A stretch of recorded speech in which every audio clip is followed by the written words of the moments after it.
Hello everyone, how are you? I hope you all are well. I welcome you all in my YouTube channel. Myself, Dr. Vikas Kumar, Department of Psychology, RC College, PR Ambedkar, Bihar University, Muzaffarpur. Now, in this video, I am going to explain about the different stages of psychosexual development and development of personality according to Sigmund Freud.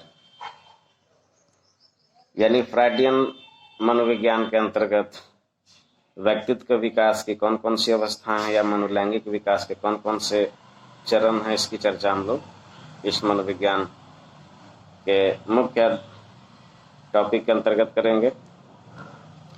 Freudian मनोविश्लेषण सिद्धांत के अनुसार बच्चों के जन्म के समय ही एक विशेष तरह की सेक्स एनर्जी, जिसको कि यौन शक्ति बोलते हैं, मौजूद होती है, जिसको कि फ्राइड ने लिबिडो को संज्ञा दी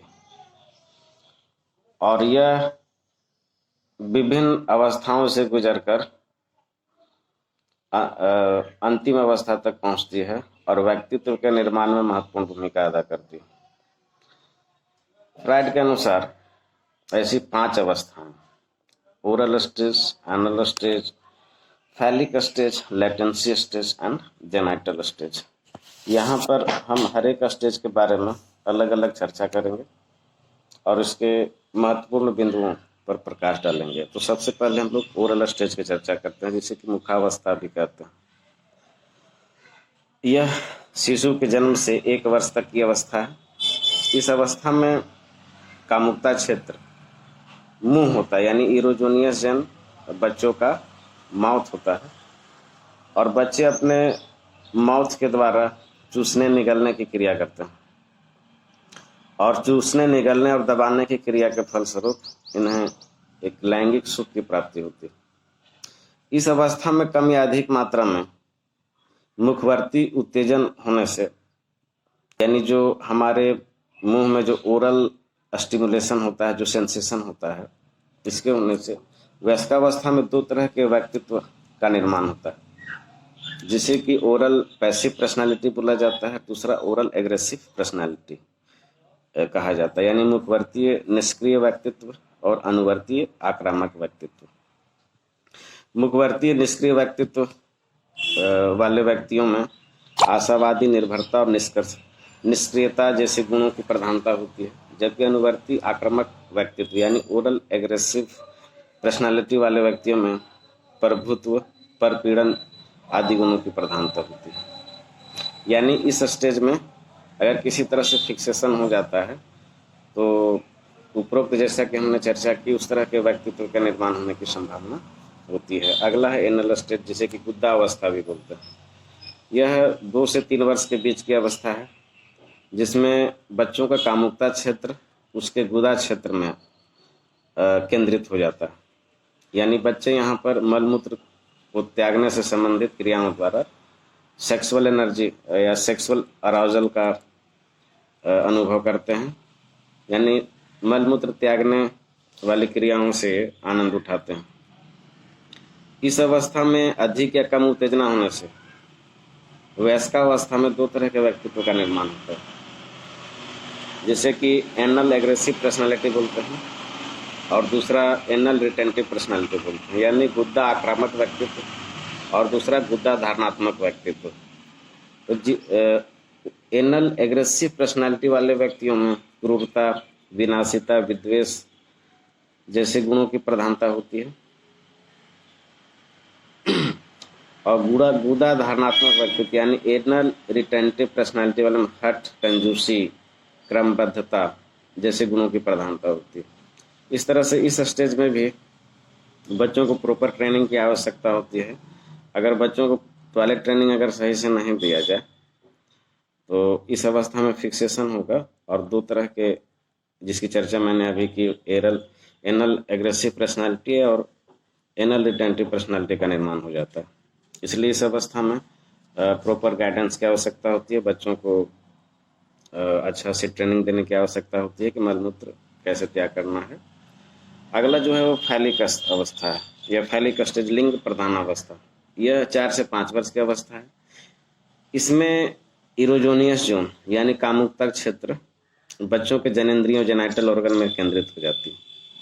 इस अवस्था में प्रत्येक लड़कों में मातृ मनोग्रंथि जिसको कि ऑडिपस कॉम्प्लेक्स कहते हैं, और लड़कियों में पितृ मनोग्रंथि जिसे कि इलेक्ट्रा कॉम्प्लेक्स कहते हैं का विकास हो जाता है। यानी लड़की है तो पिता के प्रति वह अट्रैक्ट होगी, और अगर लड़का है तो वह माता के प्रति अट्रैक्ट होगी। इस तरह के कॉम्प्लेक्सेस का डेवलपमेंट इस अवस्था में हो जाता है। इस अवस्था में बच्चे अपने यौन अंगों को छूकर आनंद को प्राप्त करते हैं, यानी उनका हाथ अक्सर अपने जेनेटल ऑर्गन में जाते रहता है, उसको सहलाते रहते हैं और यौन सुख की प्राप्ति करते हैं। फ्राइड के अनुसार जो लड़का इस अवस्था पर आबद्ध हो जाता है या फिक्स हो जाता है या प्रॉपर ट्रेनिंग नहीं मिल पाता है, उसमें वयस्क होने पर उतावलापन, शेखीबाजी, उच्चाकांक्षा जैसे गुणों का विकास कर लेता है, और लड़कियों में इश्कबाजी, सम्मोहकता और स्वच्छंद भोगिता जैसे चीज़ों की प्रधानता हो जाती है। यानी इस स्टेज में भी प्रॉपर ट्रेनिंग की आवश्यकता होती है, और प्रॉपर अगर ट्रेनिंग नहीं मिला माँ बाप के द्वारा या पेरेंट्स के द्वारा तो इनके पर्सनालिटी का विकास बहुत ही गलत तरीके से होता है। अगला जो है लेटेंसी स्टेज, जिसे कि अव्यक्ता अवस्था कहते हैं। यह अवस्था 6 साल से 12 साल के बीच की अवस्था होती है। इस अवस्था में लैंगिक इच्छा सुषुप्ता अवस्था में होती है, यानी यहाँ पर इरोजोनियस जोन का विकास नहीं होता है। इसीलिए इस अवस्था को फ्राइड ने मनोलैंगिक अवस्था के विकास को नहीं माना है, लेकिन फिर भी तकनीकी रूप से वो इसे अपने स्टेज में इसको शामिल किए हैं। इनका मानना है कि इस अवस्था में लैंगिक इच्छाओं का उदात्तीकरण हो जाता है और गैर लैंगिक एक्टिविटी क्रिया प्रारंभ हो जाती है। इस अवस्था में बच्चे शिक्षा के प्रति जागरूक हो जाते हैं, खेलकूद के प्रति जागरूक हो जाते हैं, और इसी अवस्था में बच्चे अपने इंटरेस्ट का प्रदर्शन करते हैं। जैसे कुछ बच्चे कहानी या कविता लिखना शुरू कर देते हैं, कुछ बच्चे चित्र बनाना शुरू करते हैं, कुछ बच्चे मूर्ति बनाना शुरू करते हैं। यानी भविष्य में वो क्या करेंगे, इसकी अभिव्यक्ति इसी अवस्था में वो दे देते हैं। और इस अवस्था को अगर हम बच्चों पर गौर कर लें कि कौन सी एक्टिविटी में उनकी ज़्यादा रुचि है, उसी अनुसार हम उनको भविष्य में ट्रेनिंग दें तो उस क्षेत्र में बहुत अच्छा काम करते हैं। अगला है जेनेटल स्टेज, जनेंद्रिय अवस्था। फ्राइड के अनुसार यह व्यक्तित्व विकास या मनोलैंगिक विकास की सबसे अंतिम अवस्था है, जो 13 वर्ष की आयु से प्रारंभ होकर निरंतर चलते रहती है। और 13 वर्ष की आयु के प्रारंभ के साथ ही उनमें समलैंगिक कामुकता यानी होमोसेक्सुअल की प्रवृत्ति विकसित हो जाती है। यानी वह लड़का है तो लड़के के प्रति अट्रैक्शन, और लड़की है तो लड़की के प्रति अट्रैक्शन होगा। यानी दोनों के बीच गहरा लगाव होगा, गहरी दोस्ती होगी, और दोनों खुलकर अपने विचारों का आदान प्रदान करते हैं। लेकिन 2 या 3 वर्ष के बाद जैसे जैसे ये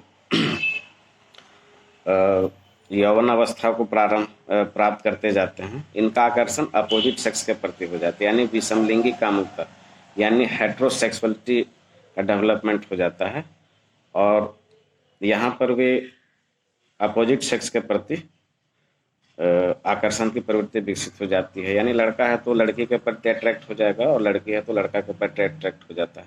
इस अवस्था में वे अपने यौन साथी की तलाश में हमेशा प्रवृत्त होते हैं। इस अवस्था में व्यक्ति के व्यक्तित्व का विकास शारीरिक और मानसिक रूप से माना जाता है कि परिपक्व हो गया, और इसी के विकास के फलस्वरूप जब बच्चे 18 या 19 वर्ष के हो जाते हैं तो माना जाता है कि ये विवाह के योग्य हो गए हैं, और वहाँ पर उनके विवाह संस्कार में उनको लाया जाता है और समाज की मुख्य धारा से जोड़ने का प्रयास किया जाता है। इस तरह से इस अवस्था में भी जेनेटल स्टेज में भी पर्याप्त ट्रेनिंग की आवश्यकता होती है। माताएं, घर के बड़े बुजुर्ग अपने लड़के और लड़कियों को यह यौन प्रशिक्षण खास करके देते रहते हैं कि क्या गलत है, क्या सही है, क्या करना है, क्या नहीं करना है, और तत्पश्चात इनके व्यक्तित्व का संपूर्ण विकास हो जाता है। इस तरह से हम लोग देखते हैं कि मनोलैंगिक अवस्थाओं से होकर व्यक्ति की लैंगिक ऊर्जा, जिसको सेक्सुअल एनर्जी कहते हैं, का धीरे धीरे विकास होता है, और व्यक्ति बाल्यावस्था से निष्क्रियावस्था, फिर निष्क्रियावस्था से वयस्कावस्था में पहुंचते हैं और सामाजिक रूप से उपयोगी और उपयोगी माने जाते हैं, और ये अपने ज़िंदगी को बहुत बेहतर तरीके से जीने के लिए योग्य हो जाते हैं।